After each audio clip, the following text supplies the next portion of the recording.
నమస్తే, నేను సిరి. ఏపీని 33 జిల్లాలుగా పునర్విభజన చేస్తున్నారా? సో ఈ అంశాన్ని మనకు వివరించడానికి మనతో పాటు ఉన్నారు ప్రముఖ రాజకీయ విశ్లేషకులు అంకమరావు గారు.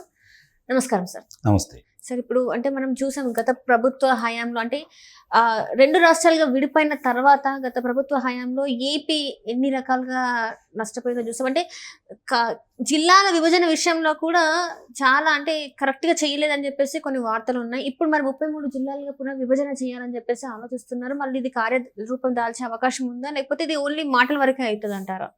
అంటే 26 జిల్లాలు అని చెప్పని గత ప్రభుత్వం చేసింది. దాంట్లో కొన్ని ఇబ్బందులు ఉన్నాయని చెప్పని కొన్ని జిల్లాలుగా మారుస్తామని చెప్పని మొట్టమొదటి చెబుతూ ఉన్నారు. దాన్ని ఆచరణ పెట్టే దిశగానే ముందుకెళ్తున్నది ఇప్పుడు ప్రభుత్వం. అంటే సహజంగానే దీనికి అన్నిటికంటే కూడా మనకి 25 లోక్సభ నియోజకవర్గాలు కాబట్టి 25 లోక్సభ నియోజకవర్గాల్లో ఒక్కొక్క లోక్సభ నియోజకవర్గాన్ని ఒక జిల్లాగా చేసి ఉన్నట్టయితే పెద్ద ఇబ్బందులు ఉండేవి కాదు. అసలు ఇబ్బందులు ఎక్కడ వస్తున్నాయంటే ఏ జిల్లా చేయాలన్నా కూడా ముందుగా మౌలిక వసతులను ఏర్పాటు లేకుండా, అక్కడ కార్యాలయాలు సంపూర్ణంగా ఏర్పాటు లేకుండా విభజిస్తున్న వల్ల చాలా ఇబ్బందులు అవుతూ ఉన్నాయి. అంటే ఏదో చేయాలనేది కాకుండా ఎలాంటి ఇబ్బందులు లేకుండా ముందు ఈ ఏర్పాటు చేసేసి అప్పుడు జిల్లాలుగా విభజిస్తే బాగుంటుంది అనేది మామూలుగా మంచి అభిప్రాయం అయితే అట్లా ఉండాలి. కానీ రాజకీయ అవసరాలు, ఒత్తిళ్ళు వీటి వల్ల ముందు ఏదో మనం చెప్పాము లేకపోతే చేయాలనే తలంపుతోటి ముందుకెళ్తున్నారే తప్ప అసలు మూలాల్లోకి అసలు మూలాల జోలికైతే వెళ్తలేదు.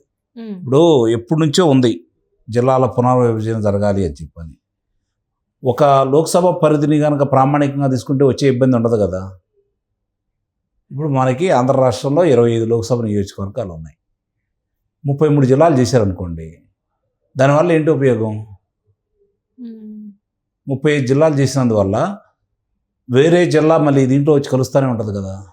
అదే ఒకే నియోజకవర్గం ఒక జిల్లాగా ఏర్పడితే, అంటే లోక్సభ నియోజకవర్గం ఒక జిల్లాగా ఏర్పడితే ఒక అర్థం పరమార్థం ఉంటుంది. అదే పేర్లు పెట్టాల్సిన అవసరం అయితే లేదు కదా.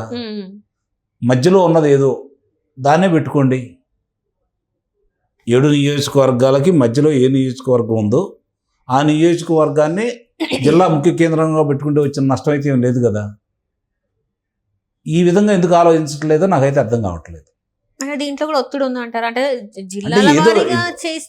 మరి ఎందుకు ఇలా చేస్తున్నారు? అసలు కేంద్రమైనా లేకపోతే రాష్ట్రాలైనా ఆ దిశగా ఎందుకు ఆలోచించలేకపోవటం లేదు అనేది నాకు ఇప్పటికీ అర్థం కాని విషయం. అంటే వాళ్ళ ఆలోచన విధానం వేరే రకం. అది అసలు ఎందుకు, ఎవరు చేస్తున్నారు ఇది? ఏ ప్రాతిపదిక, నేను అనేది అది, ఏ ప్రాతిపదికన చేస్తున్నారు? ఏ అంశాల వారీగా వాళ్ళు ఈ నిర్ణయాలు తీసుకుంటున్నారు? ఈ రాష్ట్రానికి జనాభా ప్రాతిపదికన ఉండాలా? మరి జనాభా ప్రాతిపదికన ఉంటే ఒక నియోజకవర్గంలో 2,70,000 మంది ఎందుకుంటున్నారు, ఒక నియోజకవర్గంలో 1,60,000 మంది ఎందుకుంటున్నారు? అవును, అది కూడా కరెక్ట్ కదా. ముందు అసలు అవన్నీ ఆ మూలాల్లోకి వెళ్ళేసి వాటిని సవరించిన తర్వాత అప్పుడు కదా ఇటు జోలికి వెళ్ళాల్సింది. అంటే నేను చెప్పేది ఏంటంటే, ఇప్పుడు తొందరపాటు పడకుండా 2026 అంటే నియోజకవర్గాల పునర్విభజన కార్యక్రమాలు ఉన్నాయి కాబట్టి ఆ కార్యక్రమాలు అన్నీ పూర్తయ్యేంత వరకు ముందుకు ఇప్పుడు ఉన్నదాన్ని కొనసాగించుకుంటూ ఆ విధంగా ముందుకెళ్ళేసి అప్పుడైనా సరే నిజంగానే 25 నియోజకవర్గాలే ఉంటాయా మనకి?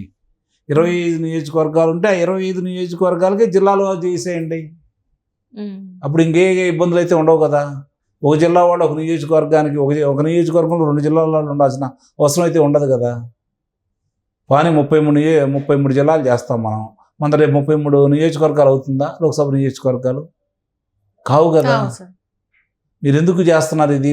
పరిపాలన ప్రజలకు అందుబాటులోకి రావాలని, ప్రజలు దూరం వెళ్ళకూడదని ఇదే ఆలోచన చేస్తున్నారు కదా. మరి ఇదే ఆలోచన చేసేటప్పుడు ఇవన్నీ ఎట్లా మీకు ఏ ఆలోచనలో వస్తాయి? ఏ ప్రామాణికంలో తీసుకుంటున్నారు?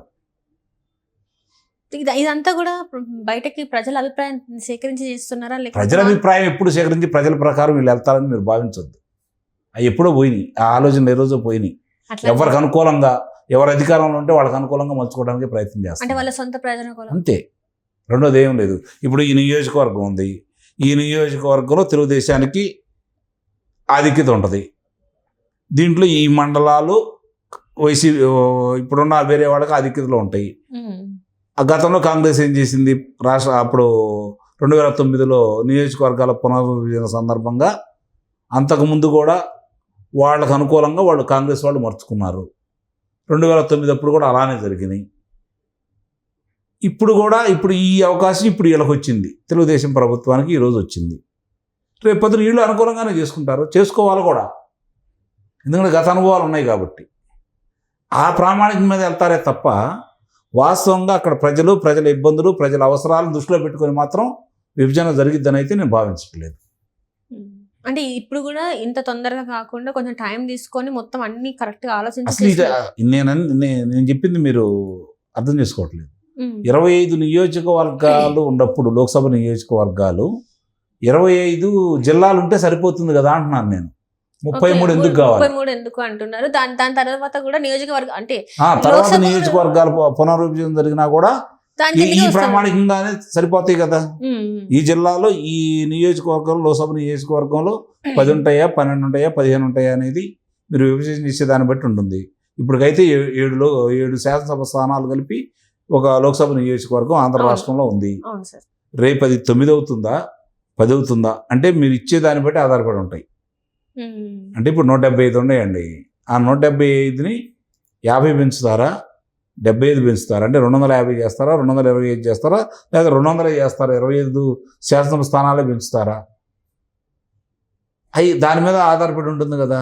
అప్పుడు అయినా సరే ఈ 10 నియోజకవర్గాలు వచ్చినా, 8 నియోజకవర్గాలు వచ్చినా, 9 నియోజకవర్గాలు వచ్చినా కూడా లోక్సభ పరిధిని ప్రామాణికంగా తీసుకొని ఒక జిల్లాగా చేస్తే ఎలాంటి ఇబ్బందులు ఉండవు కదా అని చెప్పి నేను అంటున్నాను. ఇప్పటికీ రాష్ట్ర విభజన జరిగిన తర్వాత ఈ గ్రామాల మాయి కాదని చెప్పి ఒరిస్సాకి మనకి ఇంకా వివాదం నడుస్తూనే ఉంది కదా, కళ్ళ ముందు కనపడతానే ఉన్నాయి కదా, రావణ కాష్టంలో కనపడతానే ఉన్నాయి కదా. మళ్ళీ అలాంటివి ఎందుకు చేయబోతున్నారు అనేది నా వాదన. ఎందుకంటారు అంటే ఇప్పుడు అంటే అవగాహన లేకపోవటం, నిస్సందేహంగా ప్రభుత్వాలకి సమస్యలు పరిష్కరించాలనే కోరిక లేకపోవటం. ఇక్కడ కొంతమంది చెప్పింది ఏంటంటే ఇది ప్రజల అంగీకారంతో అవ్వలేదు, ఇప్పుడు ప్రజల అంగీకారంతో చేస్తున్నాం అన్నట్టు. అసలు ఇదైతే ప్రజల అంగీకారం ఎవరు చేస్తుంది? దీంట్లో విమర్శలకు కానీ అవకాశాలకు కానీ ఉండవు కదా. 25 నియోజకవర్గాలు 25 జిల్లాలుగా చేస్తే రెండో వాళ్ళే మాట్లాడటానికి ఉండదు కదా. అందుకే దాంట్లో కూడా ఇప్పుడు నియోజకవర్గ పేర్లు మార్చాల్సి వస్తే మార్చాలి, లేదు మార్చలేదు. కానీ అది ఏదైతే మధ్య ప్రాంతం అయితే ఉందో ఆ ప్రాంతంలో ఏర్పాటు చేయండి.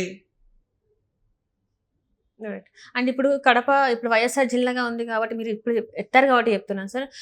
ఇప్పుడు కొంతమంది నేతలు ఏంటంటే వైఎస్ఆర్ జిల్లాని మళ్ళీ కడపలాగా మార్చాలి, అది అట్లా కాదు, వైఎస్ఆర్ జిల్లా అన్నారు కాబట్టి వైఎస్ఆర్ కడప జిల్లాగా ఉంచమంటున్నారు. కడపను కూడా దాంట్లో మళ్ళీ చేయమంటారు. ఇట్లా చాలా వరకు ఉన్నాయి. ఇవన్నీ కూడా అదేనండి. ఇప్పుడు లోక్సభ నియోజకవర్గాల ప్రామాణికంగా తీసుకుని వాళ్ళు కానీ చేశారనుకోండి, ఏ సమస్యలు ఉండవు.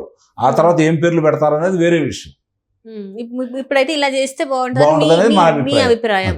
సో మరి అది చేస్తారా చేయరనేది మరి ప్రభుత్వాలు ఇష్టం కాబట్టి రైట్.